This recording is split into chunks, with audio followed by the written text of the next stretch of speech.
Bismillahirrahmanirrahim. Assalamualaikum warahmatullahi wabarakatuh. Perkenalkan, saya Dian Faria BM, mahasiswi dari program studi bimbingan dan konseling kelas PKB angkatan 2022 Universitas Negeri Makassar. Pada video kali ini, saya akan membahas materi seputar profesi kependidikan. Adapun materi yang akan saya bahas, yang pertama, pengertian profesi, syarat-syarat profesi kependidikan dan landasan profesi kependidikan. Yang kedua, standar kompetensi profesi kependidikan. Yang ketiga, strategi pengembangan profesi kependidikan. Yang keempat, rasional tantangan profesionalitas. Yang kelima, jenis-jenis profesi dan tugas tanggung jawab profesi kependidikan. Yang keenam, etika profesi kependidikan. Yang ketujuh, pemanfaatan teknologi pendidikan sesuai dengan dunia. Kedelapan, landasan, prinsip, teori, dan isu terkini tentang profesi kependidikan. Kesembilan, manajemen sekolah. Kesepuluh, supervisi pendidikan. Dan yang terakhir, organisasi profesi pendidik dan tenaga kependidikan. Baik, materi yang pertama, pengertian profesi, syarat-syarat profesi kependidikan, dan landasan profesi kependidikan. Profesi merupakan suatu jabatan atau pekerjaan yang menuntut keahlian atau keterampilan dari pelakunya. Profesi dalam dunia pendidikan dikenal dengan tenaga pendidik dan tenaga kependidikan. Dalam arti lain, pendidik mempunyai dua arti. Yang pertama, arti yang luas, dan yang kedua, arti yang sempit. Pendidik dalam arti yang luas adalah semua orang yang berkewajiban membina anak-anak. Sedangkan pendidik dalam arti sempit adalah orang-orang yang disiapkan dengan sengaja untuk menjadi guru atau dosen. Profesi kependidikan menurut National Education Association menuntut syarat-syarat sebagai berikut. Yang pertama, merupakan aktivitas intelektual. Seluruh aktivitas pendidik, terutama terkait proses pembelajaran, harus dapat dipertanggungjawabkan. Yang kedua, menggeluti suatu batang tubuh ilmu khusus. Semua jabatan mempunyai monopoli pengetahuan sehingga bisa dibedakan dengan profesi lain maupun orang awam. Yang ketiga, memerlukan persiapan profesional yang lama.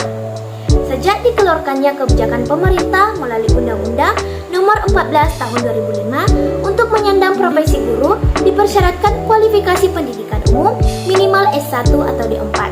Yang keempat, memerlukan latihan jabatan berkesinambungan. Pembinaan dan pengembangan karir meliputi penguasaan, kenaikan pangkat dan promosi sejalan dengan jabatan fungsional guru yang bersangkutan. Yang kelima, menjanjikan karir hidup dan keanggotaan permanen. Di Indonesia, guru merupakan bidang profesional dengan jumlah relatif besar, baik guru PNS maupun non-PNS. Yang keenam, menentukan standar baku sendiri. Profesi guru di Indonesia belum ditentukan sendiri oleh organisasi profesi guru sendiri. Profesi guru menyangkut hajat orang banyak, maka pemerintah masih memegang peranan dalam menetapkan standar baku jabatan guru. Yang ketujuh, mengutamakan layanan di atas kepentingan pribadi. Jabatan guru memiliki dimensi sosial, diharapkan berperan sebagai agen perubahan masyarakat. Jabatan guru erat dengan motivasi dan kemauan untuk mengabdi dan merangka membantu orang lain. Yang kedelapan, memiliki organisasi profesi yang kuat. Organisasi profesi guru menurut Undang-Undang Guru dan Dosen Pasal 1.13 adalah perkumpulan yang berbadan hukum yang didirikan dan diurus oleh guru untuk mengembangkan profesionalitas guru.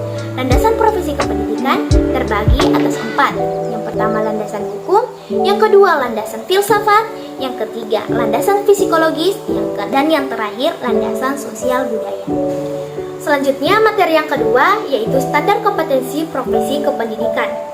Kedudukan guru sebagai tenaga profesional bertujuan untuk melaksanakan sistem pendidikan nasional dalam mewujudkan tujuan pendidikan nasional, yaitu berkembangnya potensi peserta didik agar menjadi manusia yang beriman dan bertakwa kepada Tuhan Yang Maha Esa, berakhlak mulia, sehat, berilmu, cakap, kreatif, mandiri, serta menjadi warga negara yang demokratis dan bertanggung jawab.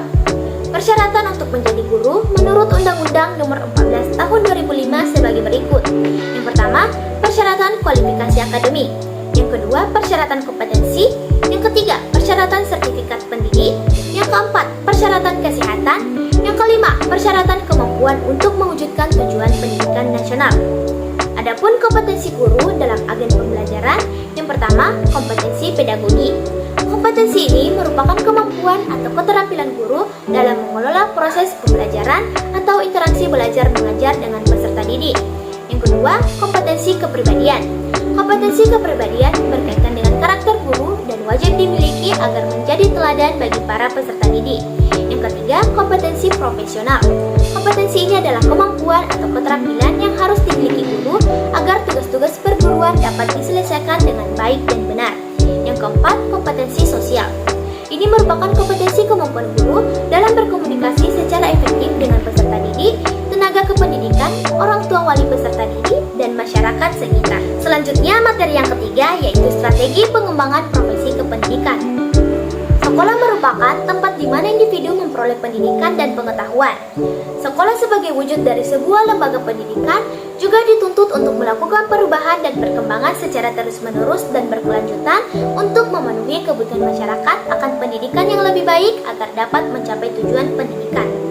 Perkembangan dan kemajuan sekolah dapat dilihat dari kinerja kepala sekolah yang profesional, serta kepala sekolah tersebut mampu memanfaatkan sumber daya yang ada secara efektif dan efisien. Upaya yang dilakukan oleh kepala sekolah mempunyai tujuan untuk mengembangkan mutu pendidikan di sekolah melalui kegiatan pelaksanaan program sekolah.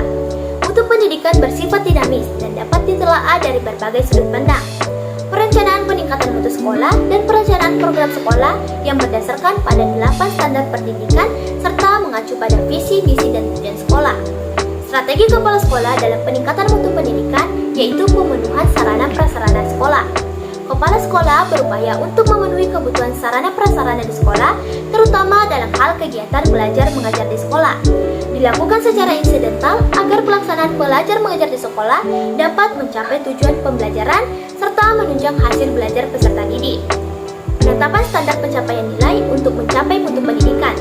Mutu pendidikan dapat diukur dari hasil yang diperoleh, baik itu dalam bidang akademik maupun non-akademik. Dan kepala sekolah mengkoordinasikan peserta didik yang berprestasi berdasarkan bidang studi yang ditekuni peserta didik tersebut, tergantung berkompeten sesuai dengan bidang studinya. Dilakukan kepala sekolah agar peserta didik selalu mendapatkan arahan atau bimbingan dari pembina agar peserta didik selalu dapat meningkatkan prestasinya. Selanjutnya, materi yang keempat yaitu rasional tantangan profesionalitas. Profesionalisme guru merupakan kondisi, arah, nilai, tujuan, dan kualitas suatu keahlian dan kewenangan dalam bidang pendidikan dan pengajaran yang berkaitan dengan pekerjaan seseorang yang menjadi mata pencaharian. Adapun guru yang profesional itu sendiri adalah guru yang berkualitas, berkompeten, dan guru yang dikehendaki untuk mendatangkan prestasi belajar peserta didik dan mampu mempengaruhi proses belajar peserta didik yang nantinya akan menghasilkan prestasi belajar peserta didik yang lebih baik. Pengesahan Undang-Undang Guru dan Dosen Nomor 14 Tahun 2005 menjadi penanda bahwa profesi guru tidak hanya sebatas pengabdian dengan jaminan kesejahteraan minim. Dengan keberadaan undang-undang ini, guru adalah orang yang betul-betul profesional dengan jaminan kesejahteraan memadai. Ini merupakan elang baru dalam dunia keguruan Indonesia. Dengan jaminan undang-undang ini, terdekonstruksilah makna profesionalisme guru yang dulunya tidak diminati menjadi profesi yang paling diminati di antara profesi lainnya. Selanjutnya, materi yang kelima yaitu jenis-jenis profesi dan tugas tanggung jawab profesi kependidikan. Jenis profesi dalam bidang pendidikan dibagi menjadi dua, yaitu tenaga pendidik dan tenaga kependidikan. Menurut Undang-Undang Sistem Pendidikan Nasional Nomor 20 Tahun 2003, khususnya bab 1 pasal 1 ayat 5 menyebutkan bahwa tenaga kependidikan adalah anggota masyarakat yang mengabdikan diri dan diangkat untuk menunjang penyelenggaraan pendidikan. Selanjutnya pada ayat 6 dijelaskan, pendidik adalah tenaga kependidikan yang berkualifikasi sebagai guru, dosen, konselor, pembelajar, widyaswara, tutor, instruktur, fasilitator, dan sebutan lain yang sesuai dengan kekhususannya serta berpartisipasi dalam menyelenggarakan pendidikan. Guru memegang peran strategis terutama dalam upaya membentuk karakter bangsa melalui pembangunan karakter dan nilai-nilai yang diinginkan. Sejak dahulu kala, guru dalam masyarakat Indonesia, khususnya di pedesaan, masih memegang peranan yang sangat penting meskipun status sosial guru di masyarakat telah berubah. Setidaknya ada 6 tugas dan tanggung jawab guru dalam pengembangan profesionalnya, yaitu yang pertama guru bertugas sebagai pengajar, yang kedua guru bertugas sebagai pembimbing, yang ketiga guru bertugas sebagai administrator kelas, yang keempat guru bertugas sebagai pengembang kurikulum, yang kelima guru bertugas untuk mengembangkan profesi, dan yang keenam guru bertugas untuk membina hubungan dengan masyarakat. Selanjutnya materi yang keenam yaitu etika profesi kependidikan. Secara etimologis, kata etika berasal dari bahasa Yunani, ethos yang artinya adat kebiasaan atau watak kesusilaan. Etika hal baik erat kaitannya dengan moral.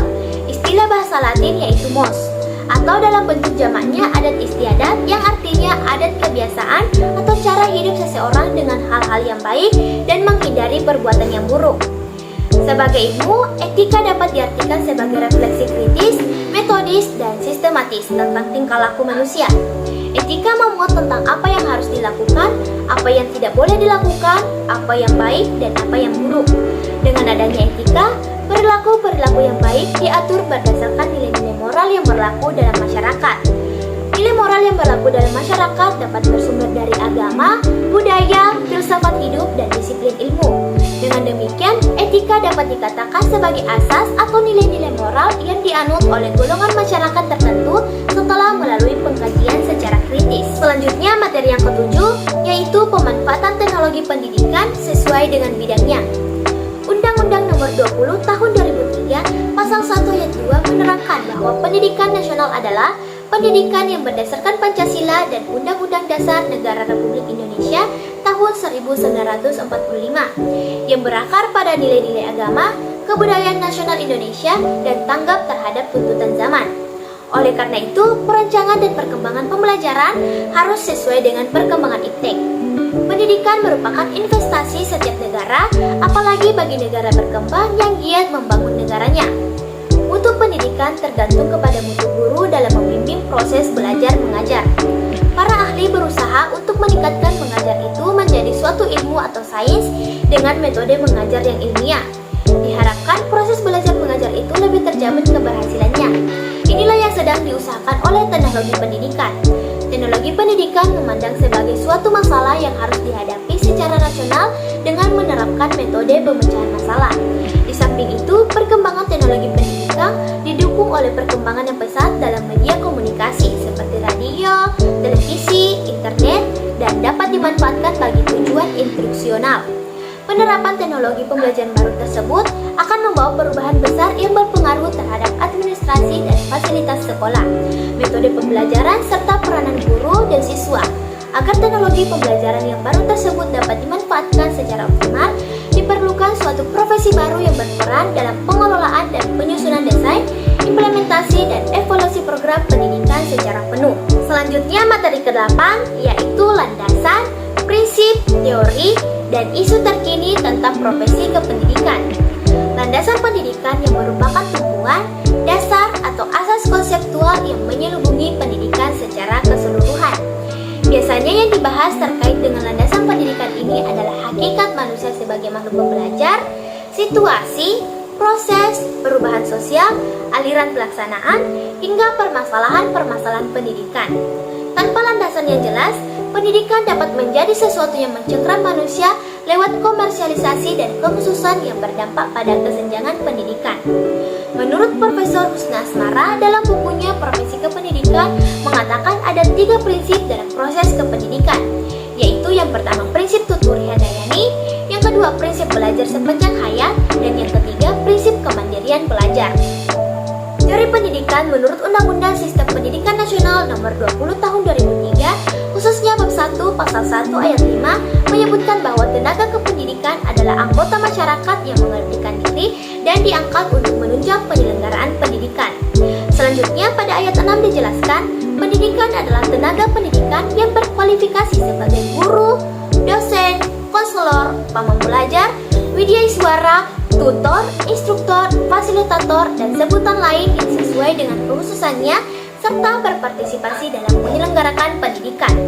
Isu terkini profesi kependidikan yang banyak diperbincangkan di dunia maya mengenai isu penghapusan tunjangan profesi guru. Selanjutnya, materi yang ke-9 yaitu manajemen sekolah.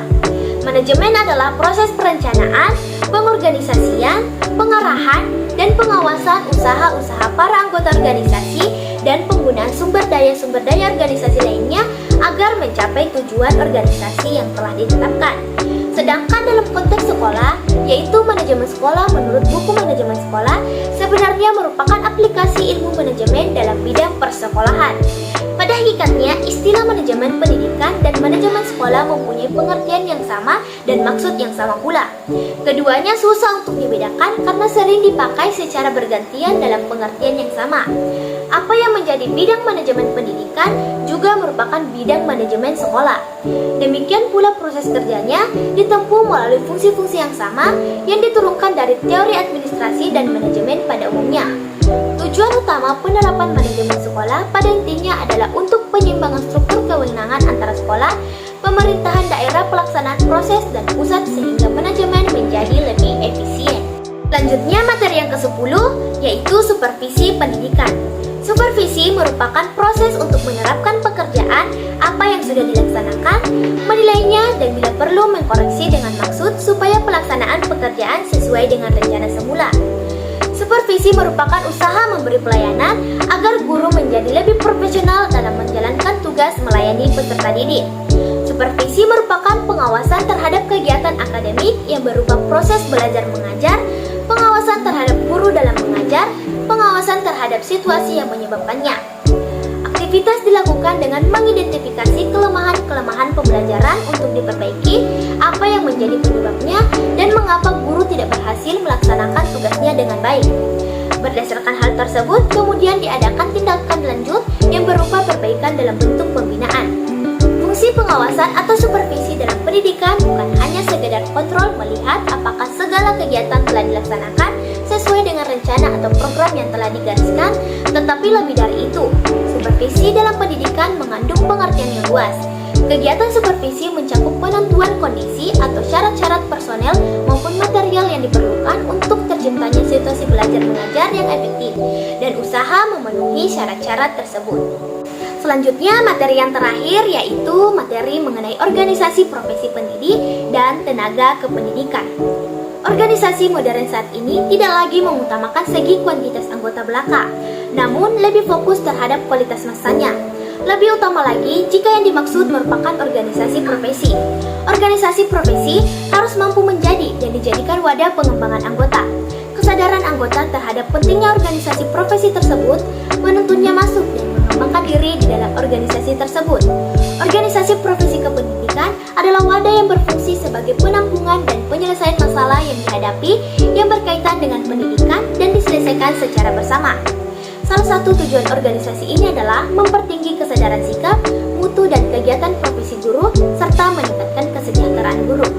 Sebagaimana dijelaskan dalam Peraturan Pemerintah Nomor 38 Tahun 1992 Pasal 61. Ada 5 misi dan tujuan organisasi kependidikan, yaitu yang pertama meningkatkan atau mengembangkan karir, yang kedua kemampuan, yang ketiga kewenangan profesional, yang keempat martabat, dan yang kelima kesejahteraan seluruh tenaga kependidikan. Contoh-contoh organisasi profesi seperti PGRI, Persatuan Guru Republik Indonesia, PGSI, Persatuan Guru Seluruh Indonesia, MGMP, Musyawarah Guru Mata Pelajaran, KKG, Kelompok Kerja Guru, dan IGI, Ikatan Guru Indonesia. Itulah tadi materi seputar profesi kependidikan. Sekian dan terima kasih. Wabillahi taufiq wal hidayah. Wassalamualaikum warahmatullahi wabarakatuh.